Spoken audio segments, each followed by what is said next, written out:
the end of the 20th century, the amount of scans that were performed in patients increased dramatically with CT and MRI. So you have the discovery of incidental masses, such as in the kidney, but also in other places in the body, that increase. And so it gives this increased sensitivity where you can discover masses sometime even before it's really cancer, and you can still act on it.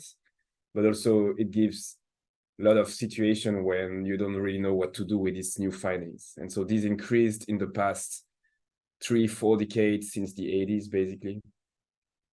And so you have way to characterize the masses in the kidney, for example. So it would be CT, it would be MRI, ultrasound. Usually the characterization process relies on the contrast enhancement characteristics, the way it is vascularized, the kinetics of vascularization, the shape of the mass, the size of the mass, of course, how much cystic component there is. All these parameters are taken into account to see and estimate how malignant is a mass in the kidney or not.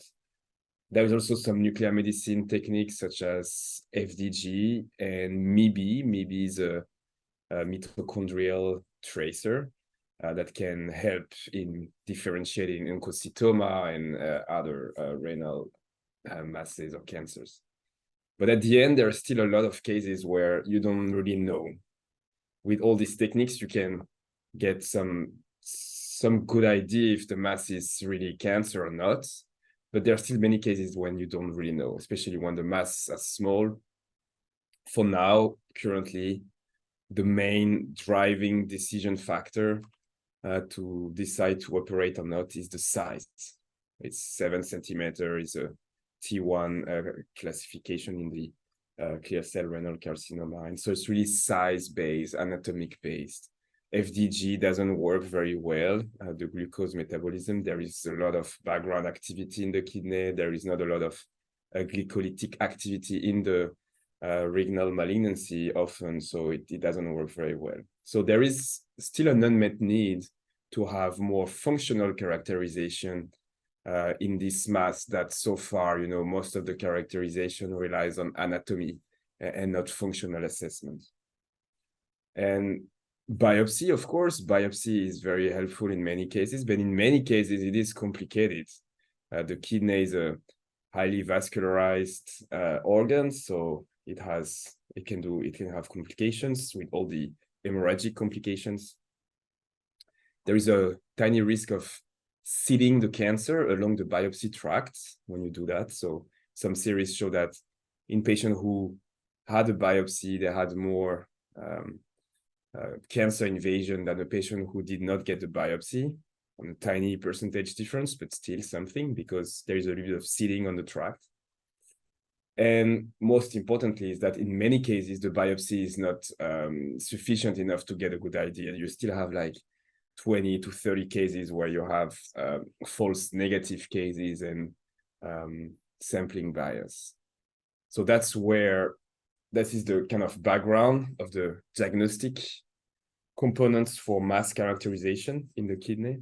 And so that's where the ZIRCON trial fits, bringing a new imaging agent to provide more information on the characterization of the mass in the kidney.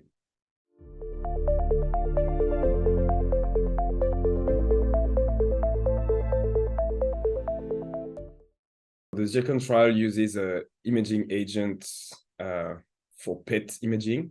So it's a tracer, a PET tracer labeled with zirconium-89 that targets CA9, carbonic anhydrase 9. This protein is highly overexpressed in hypoxic cancers, and clear cell renal carcinoma is usually a cancer that has a lot of hypoxia.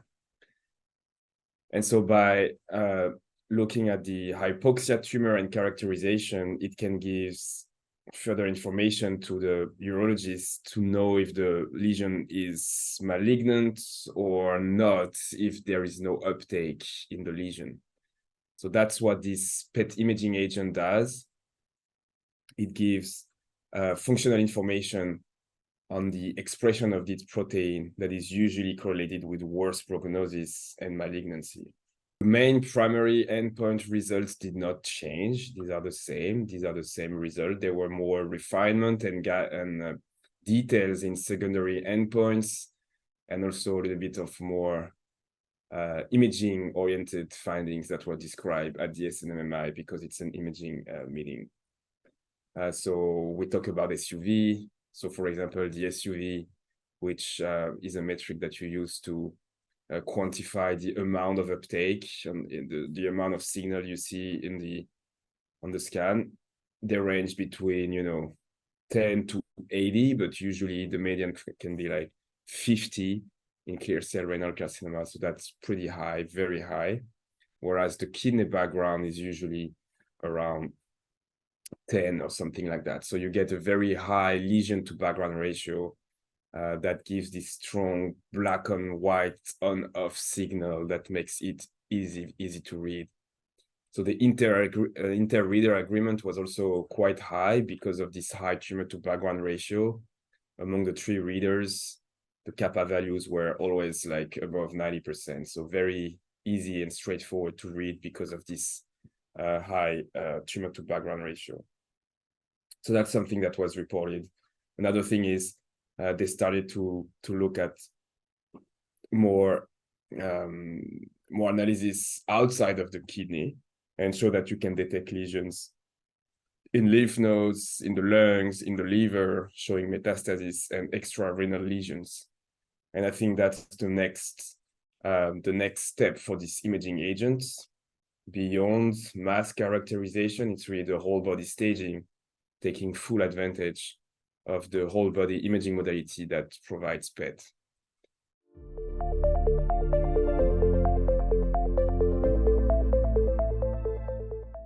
The imaging agent that is used here is labeled with zirconium-89. Zirconium-89 was chosen because it has a long half-life, which is a little bit of more than 3 days, because it's a antibody-based targeting approach. So girentuximab, which is the antibody used here, is a monoclonal antibody, so it circulates quite for some time in the body before it binds. And so you really need to do the injection long before the image acquisition, usually 5 days.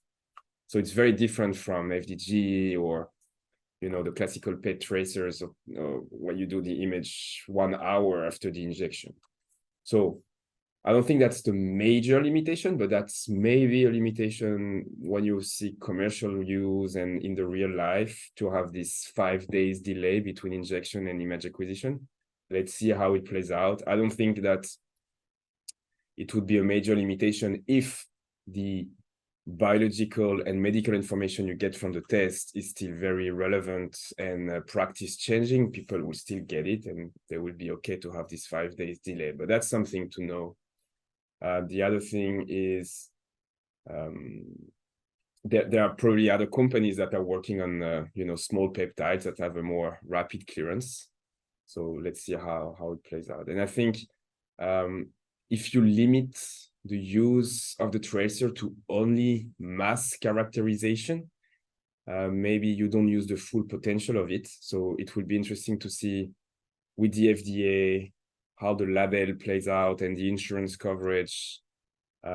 Because if it's only for mass characterization, some physician may use it, but it's not a binary on-off test. You still have an NPV of 75%. You can miss some cancer. So it will be interesting to see how the urologists actually use it for mass characterization. Sometime, anyway, they would do the surgery, so it would not really impact their therapy planning. So I think the exact role of the PET tracer for clinical management is not yet fully defined in the guidelines. So that I think can be overcome as well, as long as we communicate well and know well what are the limitations and advantages of the PET tracer and what it can do and cannot do and how to best use it. So I think going beyond that, just the primary endpoint of the trial in the label, such as distant staging for extrarenal lesions then can be very important. Doing some impact and management studies will be also very important to ensure good uptake into the clinical management and the guidelines.